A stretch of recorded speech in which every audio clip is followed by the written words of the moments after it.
አርእስተ ዜና የዲዲአር ፕሮግራም በአዲ ብራኽ የተሃድሶ ስልጠና ማዕከል እየተካሄደ እንደሆነ መታዘባቸውን የተባበሩት መንግስታት የዲዲአር ዳይሬክተር ሚስተር ቧስል ማሲን አስታወቁ።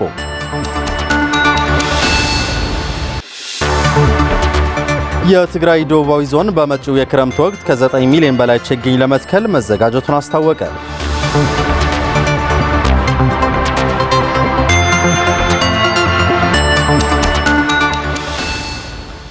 ጤና ይስጥልን ተመልካቾች፣ ከትግራይ ቴሌቪዥን የሚተላለፍ የአማርኛ ቋንቋ ዜናችን አሁን ጀምሯል። ከዜናዎቹ ጋር እምነት ሰለሞን ነኝ።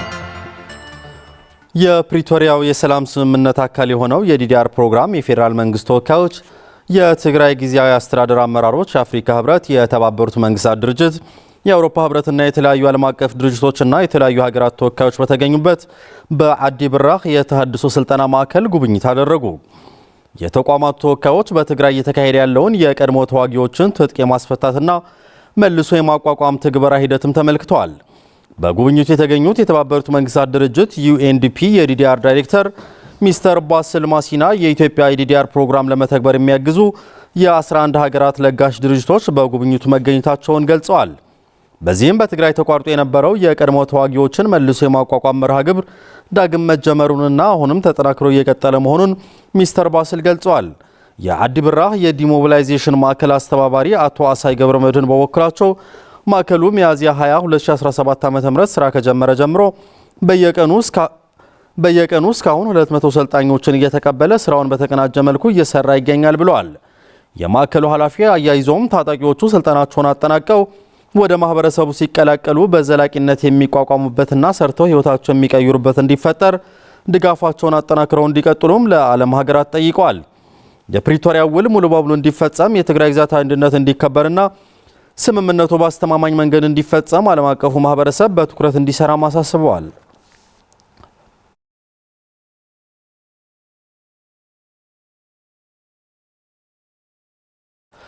በትግራይ ጦርነቱ ተከትሎ የተዘረፉና የወደሙ ቅርሶችን ማስመለስና መጠገን የሁሉም ባለድርሻ አካላት ኃላፊነት መሆኑን የትግራይ ባህልና ቱሪዝም ቢሮ አስታወቀ። ቢሮ ከትግራይ መንበረ ሰላማ ኦርቶዶክስ ተዋሕዶ ቤተክርስቲያን በመተባበር ቅርሶች፣ እሴቶችና ትውፊቶችን ለመጠበቅ ያለመ የምክክር መድረክ አካሂዷል። ብርዛፍ ገብረ ጻድቃን ተመልክተዋለች። ትግራይ በዩኔስኮ የተመዘገቡ በርካታ የሚዳሰሱና የማይዳሰሱ ጥንታዊና ታሪካዊ ቅርሶቿ የታሪክ ቀደምትነቷ የሚያመላክቱ ናቸው። አሁን ላይም ገና በዩኔስኮ ያልተመዘገቡና ለዓለም ያልተዋወቁ ብዙ ታሪካዊና ጥንታዊ ቅርሶች ባለቤት ብትሆንም በትግራይ የተካሄደው አውዳሚ ጦርነት ዘርፉን ክፉኛ እንደጎዳው ባለሙያዎች ይናገራሉ። ታዲያ ይህንን ችግር ለመፍታት ያለመ የትግራይ ባህልና ቱሪዝም ቢሮ ከትግራይ መንበረ ሰላማ ኦርቶዶክስ ተዋሕዶ ቤተክርስቲያን ጋር በጋራ የውይይት መድረክ አካሂደዋል። ጦርነቱን ተከትሎ የተዘረፉ ቅርሶችን ለማፈላለግና የወደሙትን ጥገና ለማካሄድ ብሎም የማህበረሰቡን ባህልና እሴት ለመጠበቅ ከትውልድ ወደ ትውልድ ለማሸጋገር እየተሰራ መሆኑንም የትግራይ ባህልና ቱሪዝም ቢሮ ምክትል ኃላፊ አቶ ኃይላይ በየንና የትግራይ መንበረ ሰላማ ኦርቶዶክስ ተዋሕዶ ቤተክርስቲያን የሂሳብና በጀት ክፍል ኃላፊ መርጌታ ጽጌ ገብረስላሴ ገልጸዋል። ከመንበረ ሰላማ ጋር በመሆን በቅርሶቻችን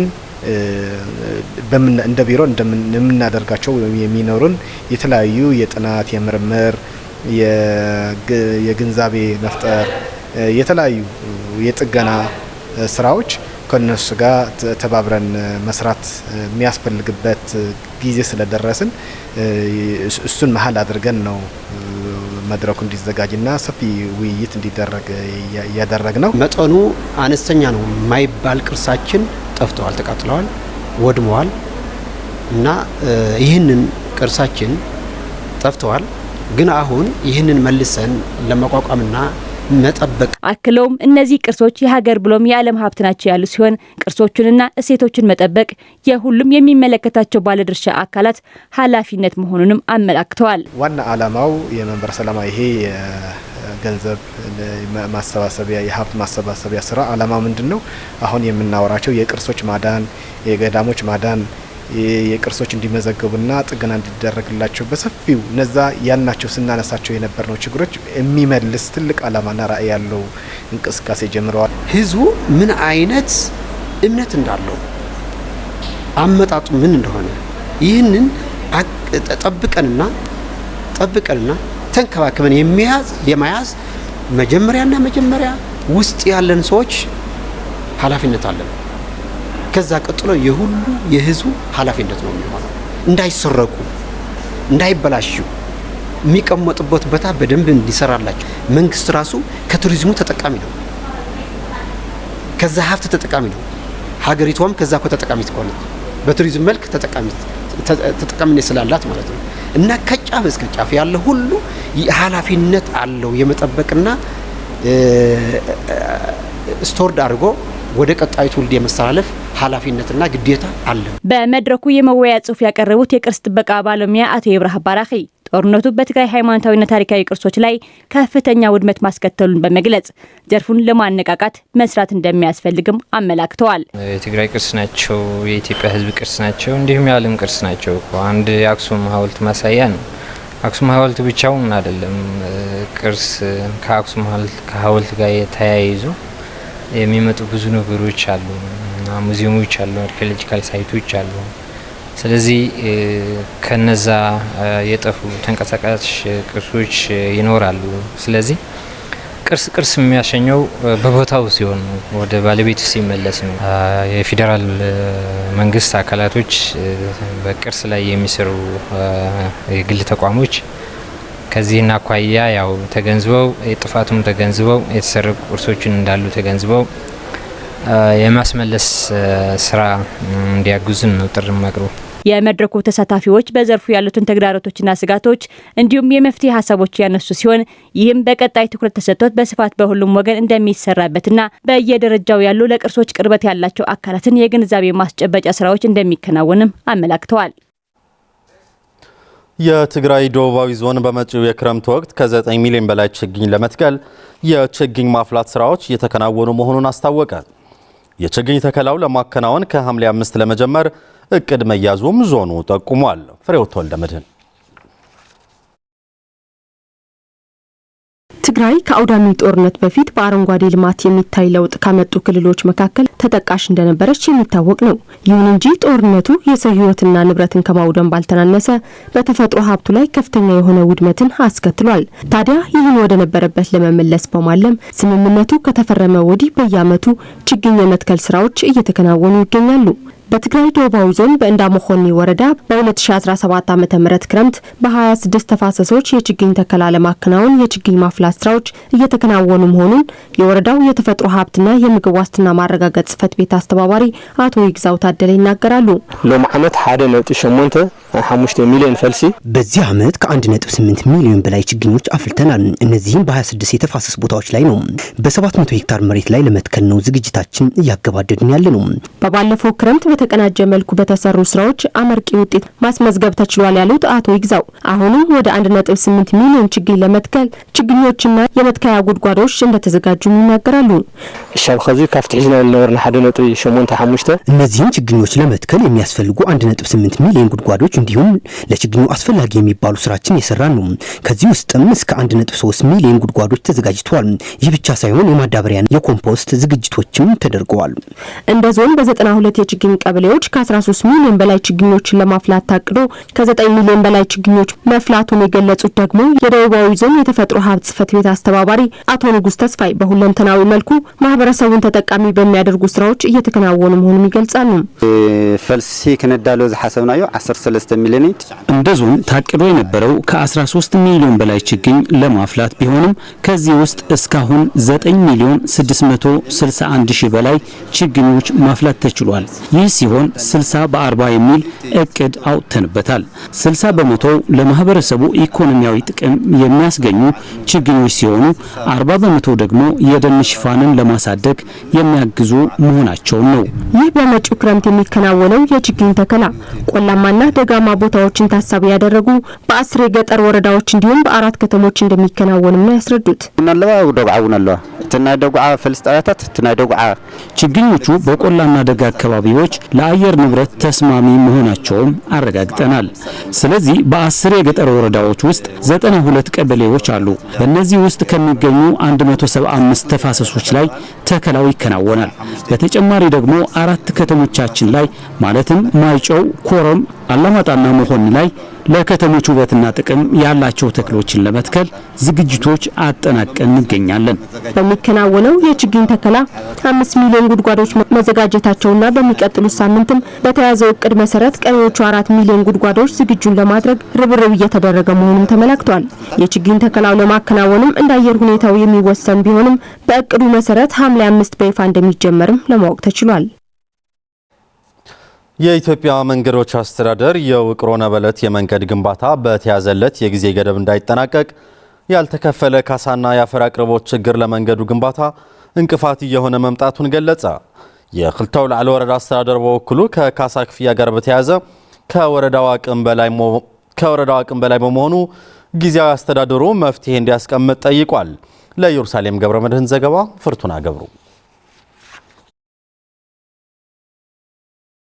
የኢትዮጵያ መንገዶች ባለስልጣን በጦርነቱ ሳቢያ ግንባታው የተቋረጠው የውቅሮ ክልተው ላዕሎ ነበለት ዕዳጋ ዓርብና ፈላፍል የመንገድ ግንባታም በሱር ኮንስትራክሽን ግንባታው እንደሚቀጥል መግለጹ ይታወሳል። ስራ ተቋራጩ ባቀረበው ጥያቄ መሰረት ተስማምተን ጨርሰን ወደ ስራ ተገብቷል። የመንገዱ ግንባታ በተያዘለት ጊዜ ገደብ እንዳይጠናቀቅ ካሳ ባለመከፈሉ ከነዋሪዎች በሚነሱ የካሳ ጥያቄዎች ለመንገዱ ግንባታ የሚጠቅም አፈር እንዳናገኝ እየተከለከልን እንገኛለን ሲሉ በኢትዮጵያ መንገዶች ባለስልጣን የሰሜን ፕሮጀክት ፕሮግራም ዳይሬክተር አቶ ስንሻው አሰፋ ይገልጻሉ።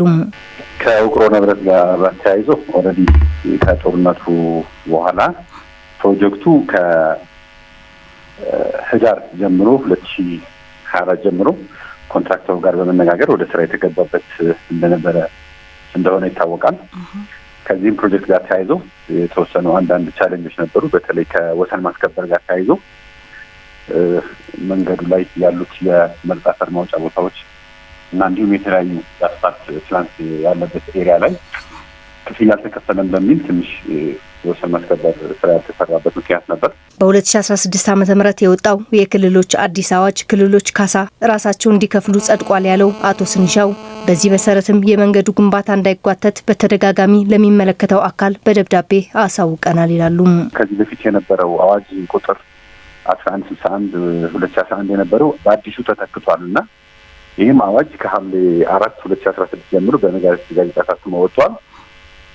ከዚህ በፊት የነበረው ክፍያዎች በመንገዶች ባለስልጣን በመንገዶች አስተዳደር ነበር የሚከፈለው። አሁን ላይ ግን በክልሉ ነበር የሚከፈለውና ይህንንም ታሳቢ በማድረግ ለክልሉ ጊዜያዊ አስተዳደር ቢሮ እንዲሁም መንገዱ ለሚያልፍባቸው ዞኖች፣ ወረዳዎች አዋጁን አያይዘን ከዚህ በፊት ልከናል ክፍያውን በተመለከተ። ስለዚህ የወሰን ማስከበር ጋር የተያዙ ጉዳዮች በክልሉ እንደሚያልቁ ሁሉንም የሚመለከታቸው ዞኖችም ወረዳዎችም ማነጋገር ሞክረን ነበር በደብዳቤ።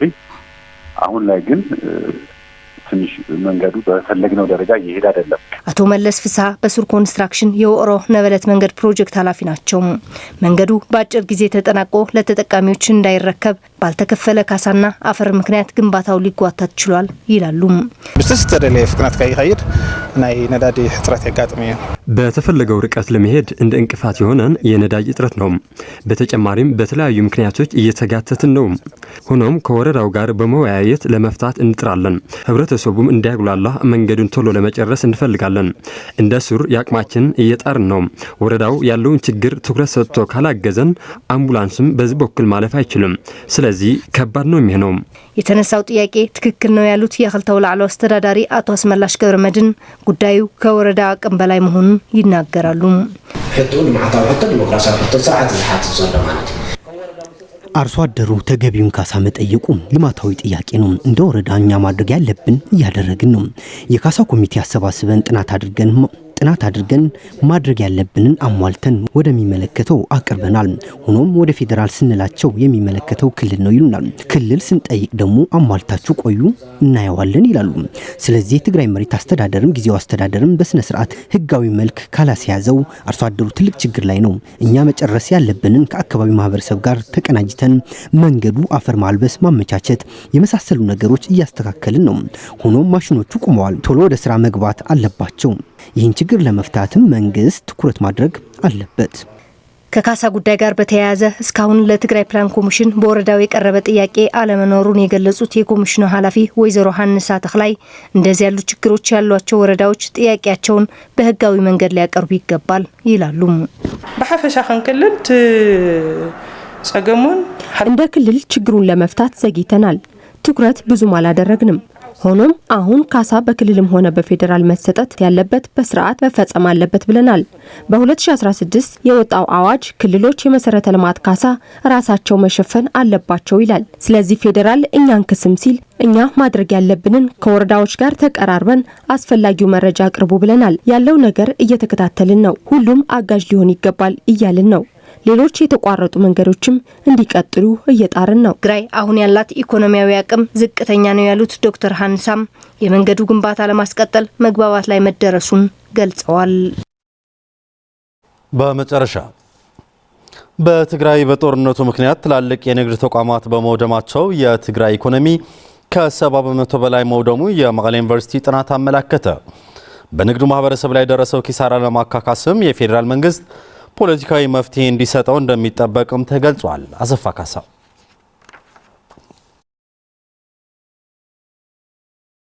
በትግራይ የክልሉ የፋይናንስ አቅም ለማሳደግ ያለመ የባለድርሻ አካላት የውይይት መድረክ ተካሂዷል። በውይይቱ የተለያዩ ጥናታዊ ጽሑፍ የቀረቡ ሲሆን በትግራይ በተካሄደው ጦርነት ምክንያት የትግራይ ኢኮኖሚ ከ70% በላይ መውደሙ በመቀሌ ዩኒቨርሲቲ የኢኮኖሚክስ መምህር ዶክተር ሙዑት ሓድሽ አብራርተዋል። ይሄ ውድመት ሂዶ በትግራይ ላይ ትልቅ ጫና ፈጥረዋል። አንዱ ዋናና አንደኛው ወደ 74% አካባቢ ስራ አጥነት ፈጥረዋል በትግራይ ላይ ማለት ነው። እንዳልኩት በጥናት ላይ እንዳልኩት ኦልሞስት 91% ኦልሞስት ድሃ ሆነዋል። አሁን በቀን $2.15 አስበን ስናሰላው ኦልሞስት ከ91 በላይ ድሃ ነው። በዚህ መሰረት ካልኩሌት ስታደርገ ማለት ነው። ሶስተኛው 85% የምግብ ዋስትናም ሳያረጋግጥ ቀርተዋል። አንዱ ይሄ ሁለተኛው ነው። ከዚህ በላይ ግን የተጎዳው የኢኮኖሚክ ዘርፍ የትኛው ነው ካል ማለት የግል ዘርፉ በጣም ተጎድተዋል። እንደተባለው በሁለት ዓመት ያክል ኦልሞስት በትግራይ ላይ ጥሬ ዕቃም አልነበረ፣ ምን ገንዘብም አልነበረ። መሰረተ ልማት እንዳለ ወድመዋል። ሳይንቀሳቀሱ ቆዩ። ብድር ነበራቸው። ብድር እንዳይመልሱም ሌላ አዲስ ብድር አልተፈቀደላቸውም። የትግራይ መልሶ ግንባታ ግብረ ኃይል ስራ አመራር ድበኩሉ ዓለም ብርሃነ የትግራይ ንግድ ማህበረሰብ ላይ የተፈጠረው ችግር ለመፍታት የትግራይ ጊዜያዊ አስተዳደር ትኩረት አልሰጠውም ሲሉ ይገልጻሉ። ያው የትግራይ ንግድ ማህበረሰብ ከጦርነቱ በኋላ ያለው ጥያቄ ከባንክ ጋር የተያያዘ ከወለድ ጋር የተያያዘ ነው። ምክንያቱም እንደሚታወቀው ጦርነቱ ከተጀመረ ቀን ጀምሮ በአዋጅ ብሔራዊ ባንክ ተዘግቶ ቶታል የትግራይ ሂሳብ ተዘግቷል። ዝግ ነው የነበር ማለት ነው። ይሄ ዝግ ከሆነ ደግሞ አሁን ኢሚዲየትሊ ፕሪቶሪያ ስምምነት ከተደረገ በኋላ ነሐሴ 9 2015 ዓ.ም ተከፍቶ ግን ከነወለዱና ከነቅጣቱ ቶታል ኖርማላይዜሽን እንደነበረ እንዲከፍል ነው ሰርኩላር ደብዳቤ የተጻፈው። ከዚህ ቀን ጀምሮ የትግራይ ንግድ ማህበረሰብ ይሄ ትክክለኛ አይደለም፣ በህግ በዓለም አቀፍ ህግም በሂውማኒቲ ራሱ በሂውማኒቲ ትግራይ 360 ዲግሪ ተዘግታ የነበረ ጦርነት ያው ሁላችን የምናውቀው ጉዳይ ነው። ስለዚህ ምንም አይነት ስራ የለም። ሁሉ ነገር የነበረ ሀብት ተወረዋል፣ ተዘርፈዋል፣ ተቃጥለዋል፣ ተደብድበዋል። ስለዚህ ከዚህ ተነስተ አሁን ብድሩ ከነወለዱ ከነቅጣቱ የሚል ትክክል አይደለም የሚል ጥያቄ እስካሁን ድረስ እየጠየቀ ነው ማለት ነው። ትግራይ ጊዜያዊ አስተዳደር የትግራይ ንግድ ማህበረሰቡ መሰረታዊ ጥያቄ መጀመሪያ ወለዱና ቅጣቱ ይነሳ ነው። መጀመሪያ እሱ ከተነሳ በኋላ የወደመና የተወረረ እንደ ሰርቫይቭ ያደርጋል ደግሞ አብረን ዲስከስ እናደርግ። ግን ቶታል ይሄ እዝን ጆሮ የሰጠው ማንም አካል የለም። ከዚህ ተነስቶ ጊዜያዊ አስተዳደሩ ብዙ ጊዜ ጥረት ተደርጓል። ከጊዜያዊ አስተዳደሩ የተለያዩ መድረኮችም ተፈጥረዋል። የተለያየ ሎቢም ተደርጓል። ብዙ ነገር ተደርጓል ማለት ነው። ግን እስካሁን ድረስ ይሄ የተባለ ነገር የተሰራ ነገር የታገዝነው ነገር የለም። የትግራይ ጊዜያዊ አስተዳደር ፕሬዝዳንት የኢኮኖሚ አማካሪ ዶክተር ገብረ ህይወት አገባ በበኩላቸው በትግራይ በተካሄደው ጦርነት ምክንያት የደቀቀው የትግራይ ኢኮኖሚ ለማንሰራራትና የንግዱ ማህበረሰብ ጥያቄ ለመመለስ የትግራይ መንግስት ከፌዴራል መንግስት ጋር በመወያየት ችግሮችን ለመፍታት እየተሰራ መምጣቱን ገልጸው ችግሩ ለመፍታት የተካሄደው ርቀት በቂ እንዳልሆነ ግን ገልጸዋል። ውስጥ ናይ ፕሪቶሪያ ስምምዕነት መንፈስ ብዝጣዓም መንገዲ የፕሪቶሪያው ስምምነት ጋር በሚስማማ መንገድ የትግራይ ኢኮኖሚ ወደ ነበረበት ለማምጣት ከፌዴራል መንግስት እየተወያየን መጥተናል። ይህ ውይይት ብቻው በቂ አልነበረም። የትግራይ ኢኮኖሚ ሲያንሰራራ ሀገሪቱ ተጠቃሚ ስለሆነች የትግራይ ኢኮኖሚ ለመፍታት ብዙ ርቀት አልሄድንም። ችግሮቻችን ገምግመን ኢኮኖሚያችን ማሳደግ ይኖርብናል። የንግዱ ማህበረሰብ ወደ ነበረበት የንግድ እንቅስቃሴ ለመመለስ የወደሙ ኢንዱስትሪዎችና አምራች ተቋማት ዳግም ስራ ለማስጀመር የፌዴራል መንግስት የባንክ ብድርና ወለድ አስመልክቶ ፖለቲካዊ መፍትሄ እንዲያስቀምጥበት ሲጠየቅ መምጣቱን አይዘነጋም። ተመልካቾች ዜናዎቻችን አብቅተዋል። ስለተከታተላችሁ እናመሰግናለን። ሰላም